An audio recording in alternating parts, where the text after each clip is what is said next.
This short video is about Simon of Cyrene, mentioned in Luke 23, verse 26.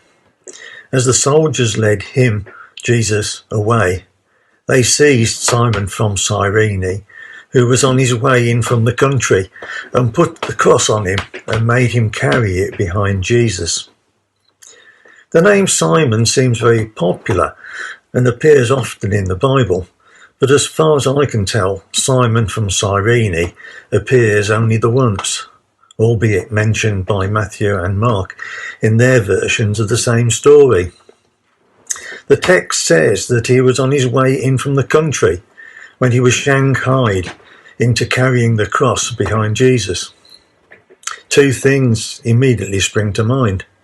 First, it was unlikely that he was old like me with a paunch around his middle.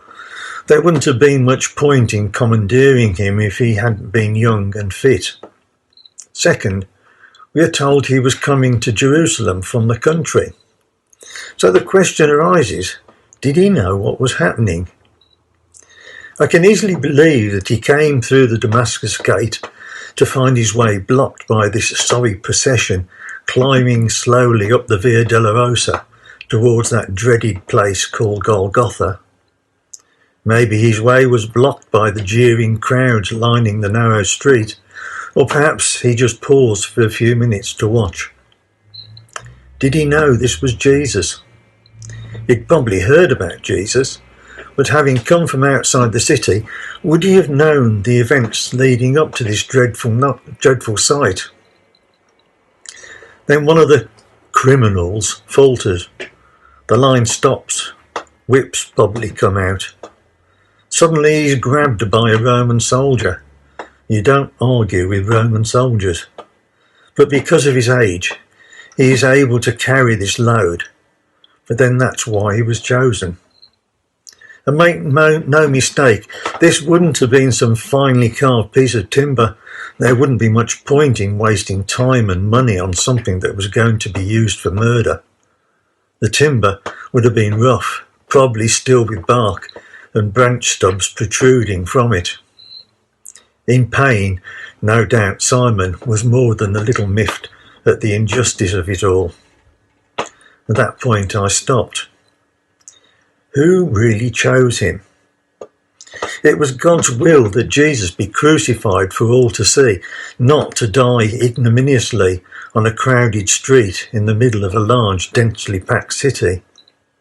So it must be God's will that Simon was picked out of the throng. I doubt he would have known this at the time. How often, then, does something like this happen to us?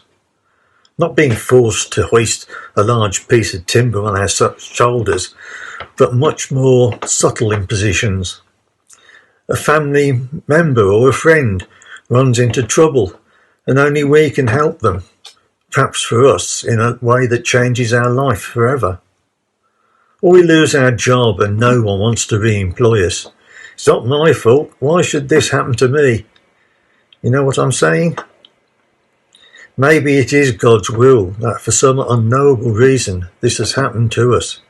Maybe we find out as time passes, but until then the grievance eats away inside us. But God is in control. He knows each one of us better than we know ourselves. The Psalms tell us that every thought, every movement is known to him before we even know it ourselves. Someone said we must all bear our crosses, but just like Simon of Cyrene, God is in control. If you are in this position, my prayer right now is that God gives you strength and makes everything known to you.